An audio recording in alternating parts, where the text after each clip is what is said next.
If I hire someone, I'm going to look at their failing as I'm not coaching well enough. Right? That's what I do.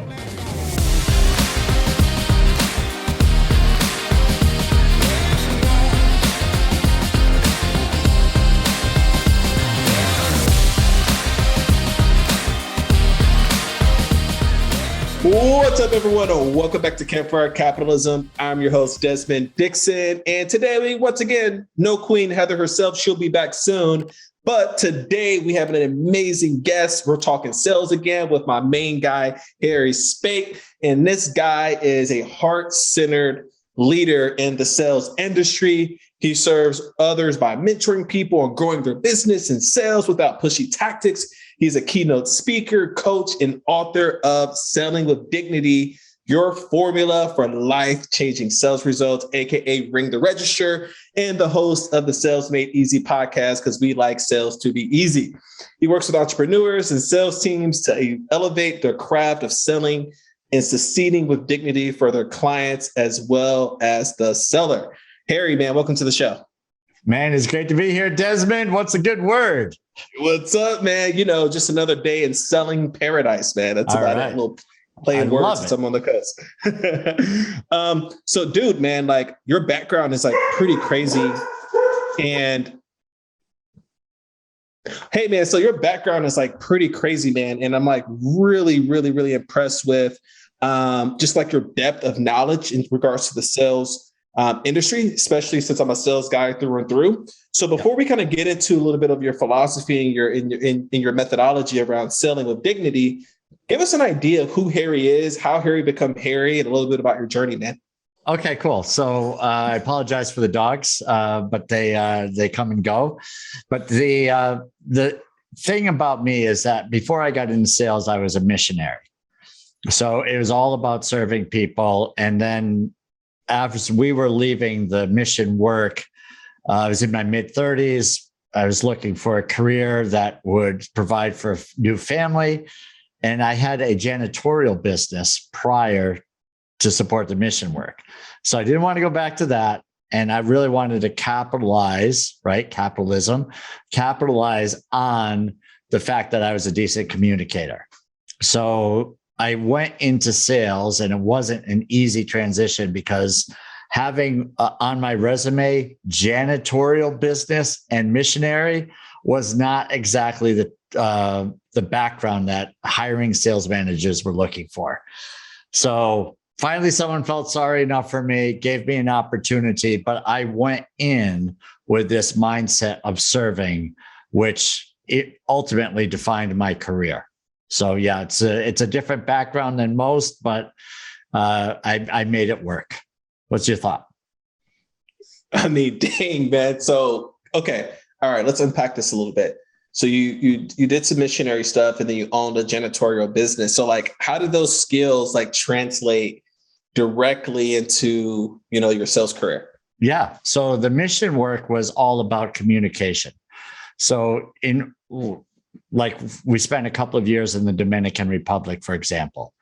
So to do that, we had to learn the language. Learning the language and trying to communicate with others in their own language was a position of being servant-minded. A 3-year-old could speak better than we could speak. I say we, my wife and I. But you know, it's really humbling to learn to speak and watch some little 3-year-old kid come up and rattle off stuff. And you're like, yeah, I don't understand. You slow it down, kid. Right. But, you know, eventually, you know, people warmed up to that because they saw the fact that we were trying. And, you know, as much as we were trying to help people there, we were getting more help, right? They showed us the people who are completely impoverished, comparatively speaking, had more hospitality than we ever saw in the States, right? It was just insane. It's like total strangers invite you to inside their home. Let's have a meal, right? So it's just, you know, this type of hospitality. But what I learned through all of that was this spirit of humanity, that the world was a much bigger place. There should be a lot more tolerance for people and so forth. And all that ties into sales, right? You're not judgmental. You listen first. You try to speak the language of your clients. right? You're not coming in like you have all the answers. You're coming in learning and how can I serve? And then good things will happen.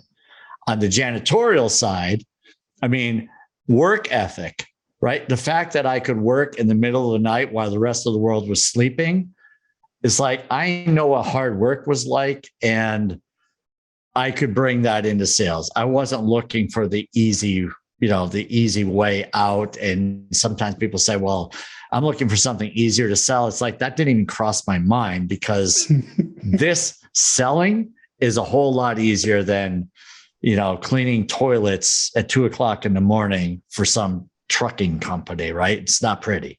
And I didn't, so we'll keep it clean on that. But I mean, it's just, I knew what hard work looked like, and selling was just, it was a mental thing more than anything, is the way I looked at it. So yeah, they're both tied in, but I couldn't really put that on my resume because I didn't know it at the time. But someone made a comment recently, a new friend of mine who's an author.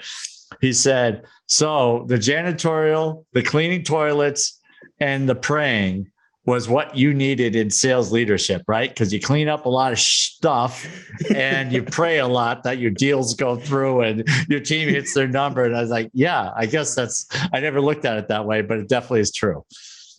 Man, that's so cool, man. I mean, not the cleaning toilets part, but I definitely get it.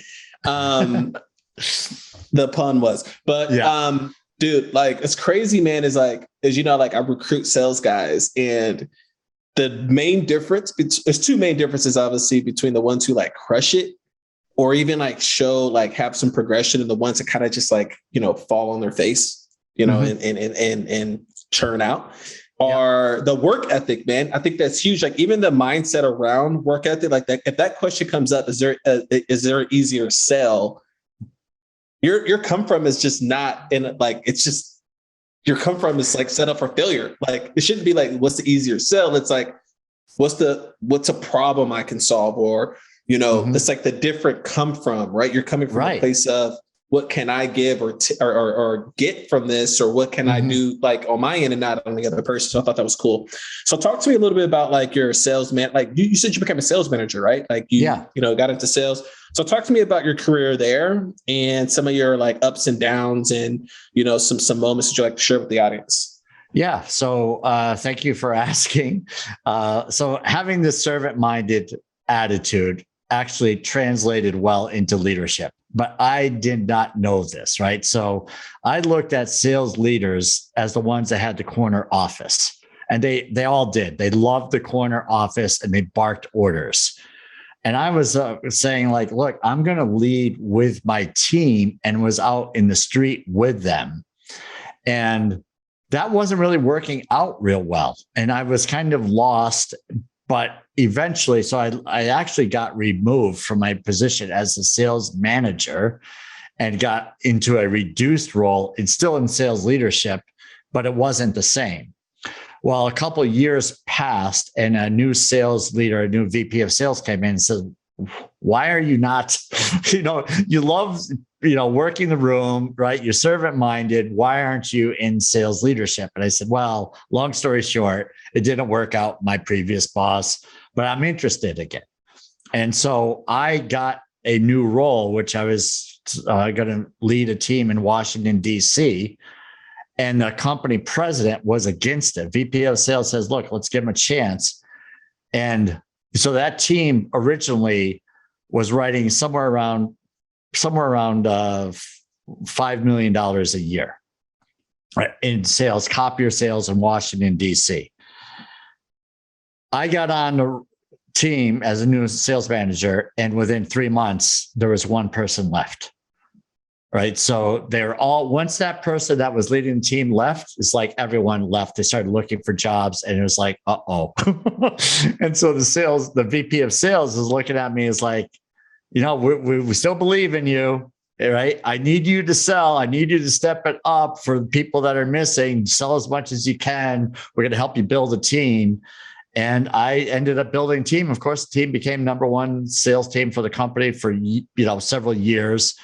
And they ended up taking people off of my team to strengthen other teams. right? So that was like a huge sign of, you're doing a great job. And so that worked for me, right? It was that whole servant-minded. I was a guy that rolled up the sleeves, took the tie off, and I was out in the street. I felt like I was in the battle with my team. So that was my whole mindset. Just get out. And, basically my cubicle was with the sales team, not in the corner office, right? So it shows a completely different mentality. Mm-hmm. Like the ivory tower stuff is real. Like it's real. So that's fascinating. So it sounds like you built the farm, man. Like you're a farm, like really nurturing really great talent. And, it showed, right? Like action. It did. I mean, it did. And, I'm a big believer in that you attract the people that are going to fit. Now, not everyone was a fit. I went through a lot of people, but I gave people opportunities. I wasn't the 90 days you're out, unless someone really dreaded the job and it was clear. And I said, you're not happy here. And then, let's go do something else. Life is too short to be miserable. And, it is a super competitive, or they call it hyper competitive industry, selling copiers in the nation's capital. So, back in the day, there were yellow pages, this big, thick book filled with yellow pages. For those that don't know, it was before Google was around. And there were pages and pages and pages of people that did the same thing. So in every opportunity, there were 5, sometimes 8 different people competing for the same business. So you had to learn, right, how to separate yourself from the pack and so forth, and still maintain some dignity and integrity without being a scoundrel. So yeah. And so a lot of people didn't like it and couldn't deal with it. Right. And I remember speaking to someone recently, who, it wasn't that long ago, but she said from years ago, she didn't like the competitiveness in the industry and it was just too tough for her. She couldn't deal with it. She felt dirty. I felt like I could raise the bar with it, but I could separate by being someone that had integrity and honesty and do the right thing for people and elevate it. And that worked out fine. Got it. Thoughts? Man, Yeah. So I guess the first question that came up for me in my sales radar is like, is there a huge difference when managing a team, just for an audience? Because there's all these different types of, selling styles. You got consultative, depends on the marketing. Sometimes you have to do inbound. Maybe you have an outbound kind of sales strategy, right? Is it more demo based or product led kind of sales process? So talk to me a little bit about like, the kind of sales style that, I guess, selling with dignity works with any kind of sales style. But talk to me about your understanding of the difference between, from a culture perspective, the outbound versus an inbound kind of sales team, like hunters versus farmers, right? I'm just curious to kind of hear your take on this. Yeah, I mean, so it starts the same, is that you treat the buyer as the most important person. It's not about us. I'm a big fan of storied brand where the client is the hero. I didn't really look at it that way over the years because I didn't know that, but it's the way by serving, you're putting them over you. And so instead of talking about how great our company is, and again, I fell into the traps of talking about how great our company is. And you do things and you say, no, that's not who I am. No one cares about that. And you learn. Right. So it's a constant process of learning and being better. So I feel like it's all about controlling your own destiny in sales. So yeah, social media is great. Email campaigns are great. All that stuff is great, but you got to pick up the phone. You got to talk to people. You've got to, stop in, see somebody. That's where the rubber meets the road, in my opinion, when you're now Zoom, but face to face, so to speak, talking to people, uncovering their problems, listening, and then seeing if there's a fit that maybe you can offer something that can bring them, a better outcome than what they are experiencing today. So inbound, it's, again, you've got to uncover, right? Why are you calling? What's important to you, right? Make it about them versus how great. Oh, I'm so glad you called. We're the best. Our product is the best. It's unbelievable, right? When you say all this stuff, it's like nobody cares. They're calling you because they have a problem. They want to see if that problem can be solved, not how many awards you've won or your product has won, right? Yeah, people love to talk about themselves, right? And they feel, it's super funny. Is I talked to a lot of different guys. They say, you're going to be the best networker ever or the best person to talk to. You just let them talk 80% of the time. Yeah. Dale Carnegie, man, is How to Win Friends and Influence People. He writes all about that, is just be a good listener, ask a few questions, let people roll, and they'll love you. And it still works today. And it works in relationships, not just in sales, right? This is what I love about sales, is that it carries over to life. So if you're, again, I'm not judging people, right? But there are people that just want to be the top dog in sales. They want to close business. They don't really care about people. They're going to steamroll through people. Well, what kind of family lives do they have, right? What kind of marriages do they have? And compare that to people who are servant-minded. And there's frequently a difference. I'm not saying it's 100%, but there's frequently a difference that when you do right by people in business, you don't go home and be a jerk, right? It translates, is the way I feel. And so that the message is be good in business, be good in life. Good things happen in both places, right? Be a good human. Yeah, be a good human. Be a good human. Right. Yeah. And sometimes people compromise, and I've compromised in the past. I'm not right. I've learned that sometimes when you compromise, that you don't sleep at night well. And I didn't want to live a life like that. Right. And so I've covered, like, in part of the praying a lot in sales leadership and cleaning up stuff, is I covered for my team, or people, not my team, but people who did things that were unscrupulous. I gave them the benefit of the doubt. They were stealing, doing terrible things. You don't uncover that immediately. I wish I did, but you give people the benefit of the doubt, and then crap hits the fan, and it's like, you got to go in cleanup mode. Now, why am I bringing that up? Is because sometimes, because of numbers, because the person is showing outward success, you turn the other way a little bit, and you say, well, it's okay. I'd rather have the problems than not the business. And we say all kinds of things to justify and say, no, that was a disaster. I should have gotten rid of that person a long time ago. Right. Yeah. Especially when you got numbers to hit, right? Yeah. And in fact, my boss said, that's not your problem. I remember specifically saying that person is corrupt. I don't trust him. I'm pretty sure he's doing the same thing with our clients. He says, that's not our problem. Yeah, you got bigger problems. It's like, okay, all right. And now their problems were always looking at the bottom 20%, by the way. Right. So they always wanted to take care of the bottom 20% and lift the bottom 20% up. And I was a big fan of taking the top 20% and making them even better. That's a different way to think.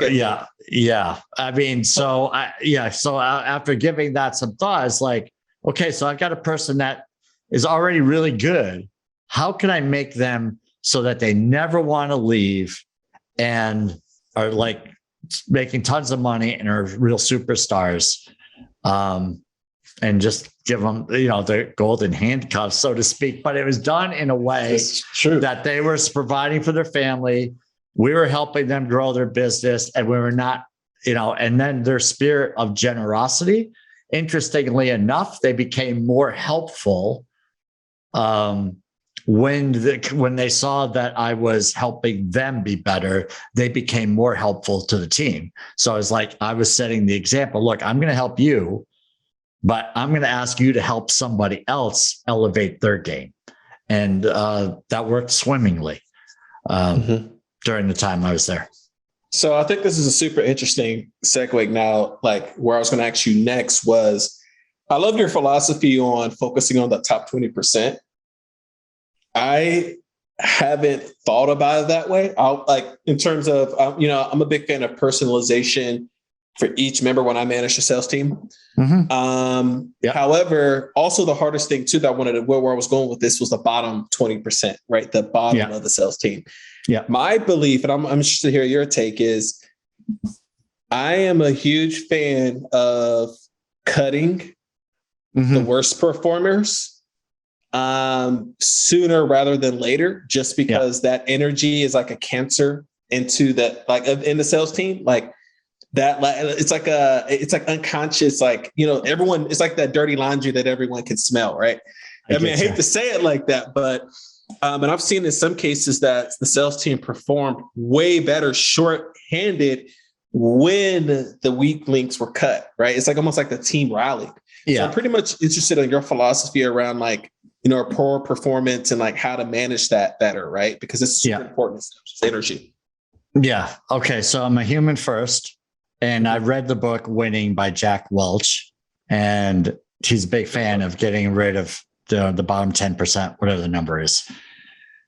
So I applied that, but I did it with humanity, right? So guess who got rid of the person first, me or the team? Yeah. When the team quit on the person, that's when I said, you've got to go. Because they knew me. They said, Harry is not going to let go because Harry takes it personally. I take it. If I hire someone, I'm going to look at their failing as I'm not coaching well enough. Right. That's what I do. So I'm not sure if that's a great sign of leadership or not. I don't honestly know the answer, but I feel personally attached to the person I hire that they need to succeed. And I'm going to give them everything I can so that they do. And when they don't, I ask myself, am I giving them enough? And then when my team would say, you need to let this person go because you've gone way above, I say, okay. Right. And it's a natural thing, other than like where there's clear, obvious signs that a person dreaded prospecting. I say you can't be in sales and not want to prospect. I get it that it's not easy, follow up, but it's the job. And if you can't do there's a requirement, right? You have to get on the phone. You have to go out, canvas a little bit. This is what we did back in the days where you could. And if you can't do that, I can't help you. Can't come back with nothing. Right. And it's not like I was a micromanager either, but this is how I manage people. It's like, what happened today? Talk to me about what happened today.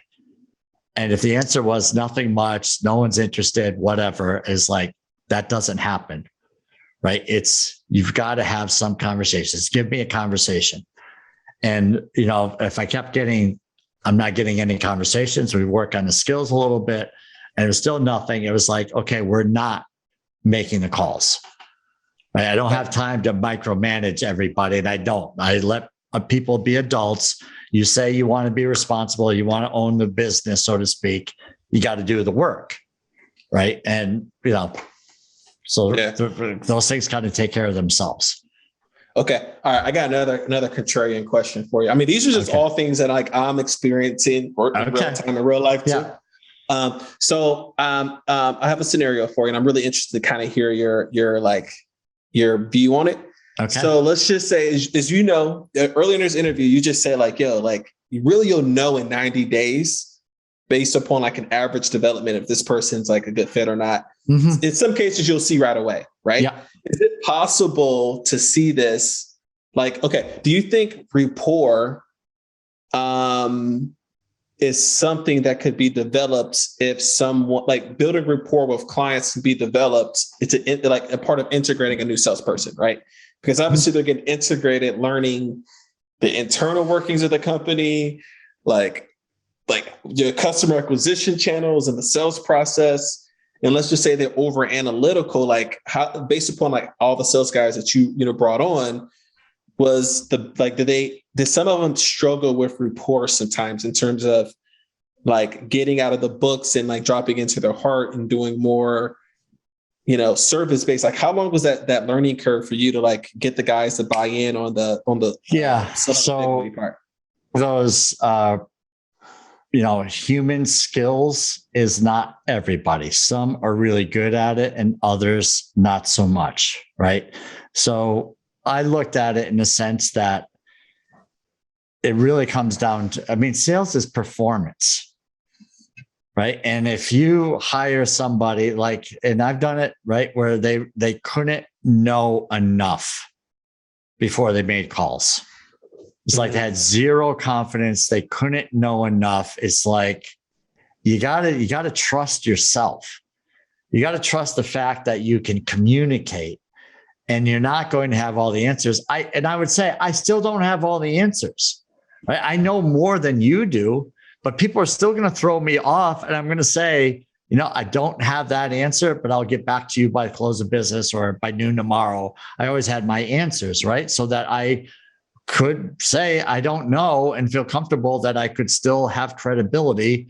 And if I followed up within the timeline that I gave, I kept my credibility. If someone said, I don't know, and didn't get back to someone for 3 days, the person remembers you said, I will get back to you by the close of business, by the end of the day, or is tomorrow okay? And then they say, well, I got the information for you and it's 3 days late, but they don't say that. But the prospect knows that you're 3 days late. And they're not going to, in all likelihood, do business with you, or you're not going to be trusted because you just kind of broke your word. Not kind of, break your word. But the people skills versus the technical skills, I would feel like there's ways to match people up on sales teams and say, this person's really good on the technical side, really terrible on the personality side. Can you work with them a little bit? Can you do a couple of calls together? And sometimes they would bring each other, and the payoff would be maybe the superstar, Mr. Personality or Miss Personality would get Mr. Technical to help post sale on some of the not cleanup, but some of the, more granular stuff that the real personal person didn't really want to do, but they would help them on their calls, bring in the business, maybe get a little bit of a, spiff, little commission split. I wasn't worried about rules. I was worried about building a team culture, winning. And as a guy that typically looks at rules as things getting away, within reason. I just wanted things to be successful, and I didn't really care about, well, you can't split deals and so forth. It's like, who wrote that rule, right? If I've got two people that are better than one, why wouldn't you want to make that work? Because the client wins, the company wins. Let's let those people win. And sure enough, they figured out a way, but it was not in the system, so to speak, right? It's like, that's not in the comp plan. It's like, okay, so let's not do anything bright because it's not in the comp plan, right? So this is, inside of my thinking as far as how to make someone who's not great at rapport, but probably they're great on the tasks that need to be done, the spreadsheets, putting together proposals, maybe have that person work with someone else that could use and see if there's synergy there. Would be my suggestion. That's fire. I'm learning. I love this because I'm learning, man. You're teaching me. I feel like this is great. All right.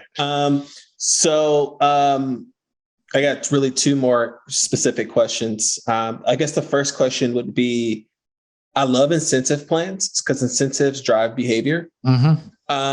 So something that I've seen work really well is weekly commissions. I mean, it might not be right for the accountant. The accountant would go crazy paying out weekly, but they get that dopamine hit and they see their reward. So, I'm pretty curious what kind of incentive plans or commission plans or comp plans, like some elements, you don't have to give me like the breakdown of it, but what are some elements or little onesie-twosie things that you've seen that really help drive performance of sales teams? Yeah. And I agree So a couple of things there that you said. One is I do like the quick hits, and not everyone's going to be able to do commissions weekly, but what they can typically do is do spiffs. So giving the sales leader, a budget and say, hand out whatever, gift cards, $50 bills, on wins of doing the right things, not wins because you got a deal, right? So how do you separate the deals? So recognition, I look at what's important to the company. What's the company's initiatives? Is it, just renewing the base? Is that it? Or is it getting net new business or doing cross-selling or add-on business to the base and rewarding those behaviors with spiffs? And that could be whatever. It could be lunches. It doesn't have to be $1 million. Someone say lunch of the week goes to because they did the right thing. And it costs 30 or 40 bucks. And they have a nice lunch. Maybe they're taking the afternoon off. Who cares, right? If they're bringing in the business, doing the right thing, I'm not going to worry about what clock they're punching at all. By the way, zero, because those people who are doing the right things, guess what? They're answering emails on Saturday and Sunday night. I mean, they're crazy. And so don't hold them to the 8 to 5 in the office nonsense because they're entrepreneurial and the rule breakers, right? So reward that behavior and just be, a guide for them is what it would be my take. So it's the spiffs that go a long way. And then, understanding like some deals take 6 months to fund. Right. So there could be an implementation. Someone writes business in January. The deal doesn't get paid until July. And you're asking people to carry this. And I just think, look, if the company has money, which they probably do, unless they're strapped, and you want to keep sales expense down, don't risk sales turnover to keep sales expense down. I get the whole sales expense thing, but it is way more expensive to replace top performers, way more, right? So, you may never replace them.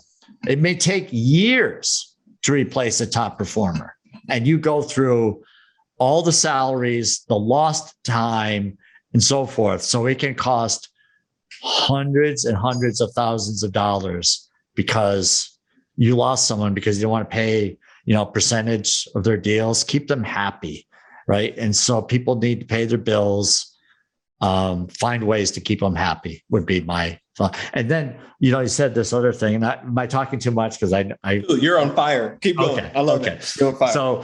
So the thing that you said is that comp plans spur the activity, which I agree with, but so does understanding the why, the company mission. Right. So if you're not sharing that and seeing how the sales rep mission is and the company's mission is aligned, then you're missing an opportunity because most people don't. They don't. Again, I'm not saying most. A lot of people don't see and understand in sales the company's mission because they get on board, they want to make money, and they don't really see the company mission. And sometimes they're like, I don't really care about that. I'm just here to make money. Tap into what drives that person and then see how can they be aligned with the company's mission and say things like, I'm going to help you get to your goals, but I need you to help me here.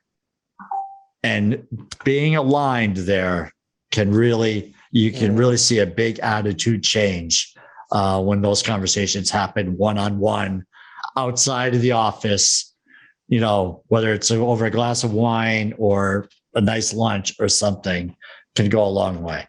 All right. So what's your thought on all of this, Desmond? I know, crazy. Dude, some of this. So I love the spiffs of of doing the right thing. Because those little actions drive big results and they compound. So I'm a huge fan of that. Like I was even like, I did a newsletter pretty recently on like, okay, hey, like start tracking KPIs of certain behaviors. Like everyone understands like top line, bottom line, pipeline, show up rates, close rates. Like, yes, that's stuff that we capture, but are you capturing some of those micro behaviors from a first principles perspective that then drive those big numbers, right? And so like the fact that you give, man, I love that. I love that take. And I'm definitely going to probably enact that in what I'm doing. I also have some clients, so that was sick, man. And also audience, man, this is some fire he's sharing. I also love the fact that you talked about the alignment part of the vision. And because that's also important energetic wise. Hopefully some operational people and finance people are like not going crazy over, oh, wow, like cash flow. I have to pay my sales guy 3 months earlier, possibly. But you get creative with some of this stuff, right? Like, you know what I mean? Like if you have to do callbacks to protect, like do callbacks, right? So I'm just curious, man, before we wrap up here, and you could talk about your book. When a sales team's in a slump, right? Because sales is like an up and down roller coaster. Yeah. It's crazy. You go have $1 million deal, then you'll go have your worst month the next month. We start at zero every month too. That's not fair. Yeah. So like, how do you rally your team? How would you rally a team to get out of a slump? Steady as they go, man. Right. Don't get too high when things are going great, and don't be low when things aren't. Right. I know that sounds simple, but if you just keep focusing on doing the right things, and when sales are great, you celebrate, but you got to keep reminding that we got to work on the funnel. Who's having net new conversations, right? Keep rewarding those things, not just rewarding the deals, right? So it's doing the right thing, celebrating the new conversations, the cross-selling opportunities. And then when things suck for a while, they do. I've gone through it plenty of times. And then it's like, okay, it's a bad quarter. It's not the end of the world. We had a bad quarter. Bad quarters, every major corporation has bad quarters. Nobody dies. So I go in with that attitude. We're not dying. No babies dying here, right? We're not going home terminally ill. We're sucking right now. Things aren't falling into place. Doesn't mean we suck personally. It means it's just a slump and we're going to come out of it. It will. And we've done it before. Look what happened. 4 months ago, we were riding the wave. The wave will come back. And so I have these conversations. I get in with people. How are we feeling? Just make sure everything's good. No one's looking for a job, right? They're not calling you, the recruiter, say, Harry's, we're a sinking ship. I'm bailing. So having those conversations, doing the head checks are important, and just say, you're doing a great job. Good things are going to happen. You're going to lose a few. That's sales. But it's being there and never, ever, ever letting your frustration show. Because we get it, right? As a sales leader, VP as a sales, we get hammered by corporate, right? Corporate crap. And then you just go back to your office, you got a big smile. How's everyone doing? What's going on? How's the month looking? How's the week looking? What are we doing? And they can tell it's like you just took a beating. But you never, ever bring it out to the team. You never yell at them. Right? You never raise your voice. You never call them names. You just love them. Right? And the times where you lose it, you apologize. And I've lost it. Right? You're just like, what was I thinking? And I would apologize in front of the entire team. Right? There's no, I'm not too good to say I'm sorry. I made a mistake. I lost it. I was cranky. And there's no excuse for it. Don't say, I was a terrible day. Just say, I own it. I made, it's a terrible decision. I own it. Let's pick it up from here. And I love you guys. Love you gals. Same team. Yeah. And use the L word. I use the L word, right? Just say you love people. And look, I've ripped people up and down, where you just totally become unaware. And it's like, what was that? And I've called my boss because we all have bosses, company president, owner, whatever, said, look, I just berated someone. I don't know where that came from. I apologize. They accepted it, but I just want you to know. I just tore one in. Right. Yeah. It's just like, yeah. You get those periodically when you fill the emotional bank account, right? Going to Stephen Covey's book, you fill it, and then you do that less and less over time. And, life is one big learning thing. Isn't it? I think the most amazing experience as a sales team, some of my most amazing experiences, in terms of emotions, was when you're down halfway through the month and you need some impossible number to hit quota. And then in the last 48 hours, it just rains deals. It's like you're hitting home runs and doubles in the ninth inning, right? Of a baseball game. Yeah. I love that stuff. I mean, if you know your business, right? And, whatever, right? You know the forecast, you know how legit it is.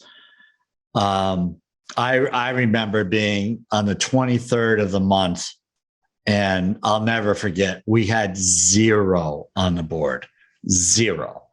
And at this forecast meeting going into the last week, it's like, Harry, you do realize you have 0 on the board and you're telling us your forecast is this. You do realize you have 0 today. So your average sale per day over the first, 18 days of the month is 0. You're telling us that over the last 5 days, it's going to be this. And I said, yes. And do you guys know how my forecast accuracy is? And they said, yes, it's the best in the company. And I said, I'm sticking with it. And sure enough, we got to 90% of the forecast. And, that's good enough, right? When you get to 90% and you average that, when you're right around that, especially in a world where their best months are the beginning of the month, when it's all about the forecast. My best month is at the end of the month with the actuals, right? It's not about looking like a hero with a forecast. It's about bringing in results that matter. Right. So I'm not a big nonsense forecast crap. It's like pie in the sky garbage. And again, this comes from my world of being a janitor, right? Where it's like, it's not about saying how great your business is going to be. It's about you doing the job, right? When you do the job at the end, you get a check, not you get a check because you're going to say how amazing the job is. You get a check because you did the job, right? Man, this is fire, Harry. So, tell us. I love it, man. I love your energy, man. You get me stoked. Yeah, it's feeding me. Man. It's feeding me.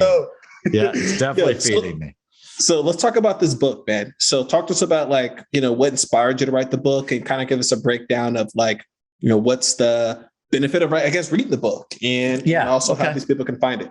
Yeah. All right. So real quick. So if you're already a sales superstar, the book's probably not for you, other than the fact that it can turn you into a major account player. If you're not a great major account rep and that people ghost you, right? When people ghost you, that's a warning sign. That's telling you something. And that to me is they're telling you that you're not bringing the value, right? They may buy from you, but when you can't get in touch with them, they don't see you anything other than a salesperson, not someone that brings value to the organization. So if that's you, then the book can help. But if you're just one of these know-it-all salespersons, that's okay. It's not for you. It's for people that really don't feel like being a servant-minded individual, that you're not super competitive. You just want to help people. You can succeed in sales. You can succeed. You can grow your business coming from a place of serving. And I did that. I didn't want to be number one. I didn't even care about any of that stuff. I just wanted to make a living and take care of my family and treat my clients well. That book's for you, right? People who say things like, I could never sell. I would starve before I sell. This book's for you. People that say, I'm too proud to sell. Sales is humiliating. I could never do it. It's for you. All of those entrepreneurs out there that feel like selling is dirty, I clean it up and show how beautiful sales can be. And I really think of it as an incredible relationship opportunity that translates into our relationships in life. So that's who I wrote the book for, because I felt like I sold differently without that guidance. And now I'm saying I did this successfully for over 20 years. I led sales teams with this mindset. So it works in sales and in leadership, and you can do it. And I've heard people who are, a doctor recently said, what you say is pure gold. I didn't realize that sales can be that way. I've always looked at it as a humiliating experience, like begging. So that's where selling with dignity can be a real game changer for people running businesses and are too proud, or they feel that sales is too dirty and they just can't do it. And I'm saying you can, and I'll help you. And I write it, spell it all out for you. And then on a sales team, if you're relatively new and you want to be great, this is it. And if you're already into it, I got people that are already in sales for 20 years say, I know all of this. It's like, okay, great. Do people ghost you? Oh yeah, all the time. Okay. So explain why. It's real simple. You're not providing value, right? People will take calls from people they see value in, not from someone who's trying to sell them. Notice the difference? Boom. Boom, boom, boom. Drop the mic. Yeah, value. Yes. And it comes from, this is stuff that was written thousands of years ago that I got from the Mission Life, but Gary Vaynerchuk talks about it all the time, right? He sprinkles it in with about 87 F-bombs, but still it's the same, right? He's providing the value, servant-minded stuff, still works today. So I got a bonus question, just because I have to ask you this, because I love sales, and we talk to sales guys on the show all the time. I know, I could tell, man, you wrote a book on it. What's your thoughts? Have you ever used, like, how did partnerships come into play in like joint ventures or teaching the guys how to network? Has that affected sales as well? Like coming up with creative ways to do business with people that might have a different business, but also serve the same clients? Yeah, 100%. Yeah. Make friends with people that are calling on the same clients, same prospects, make friends with them and serve them. Don't take from them, serve them. You go into an attitude, I see this frequently. Well, I've worked with so-and-so, I give them all kinds of leads. I get nothing in return. Okay. Does that mean we stop being good people? Does that mean that we'll never get something? What is the time limit we give someone to build trust in us? Maybe you build trust in them because you don't really care and you just want reciprocation. The reciprocation will come, but it may come from somewhere else. Do the right thing and you'll find the rewards may come from a completely different place. And then you won't even, most of us don't give credit for us doing the right thing. But I'm saying what you put out in the universe is going to come back. You may give to Harry a lot, and Harry is a selfish son of a gun, never gives anything back. But Desmond finds ways to give you something. It's the action that matters, not the individual. And I believe that the higher power, God, universe, spirit, whatever it is, I believe sales can be very spiritual, is going to help you when you show that kind of mindset to others.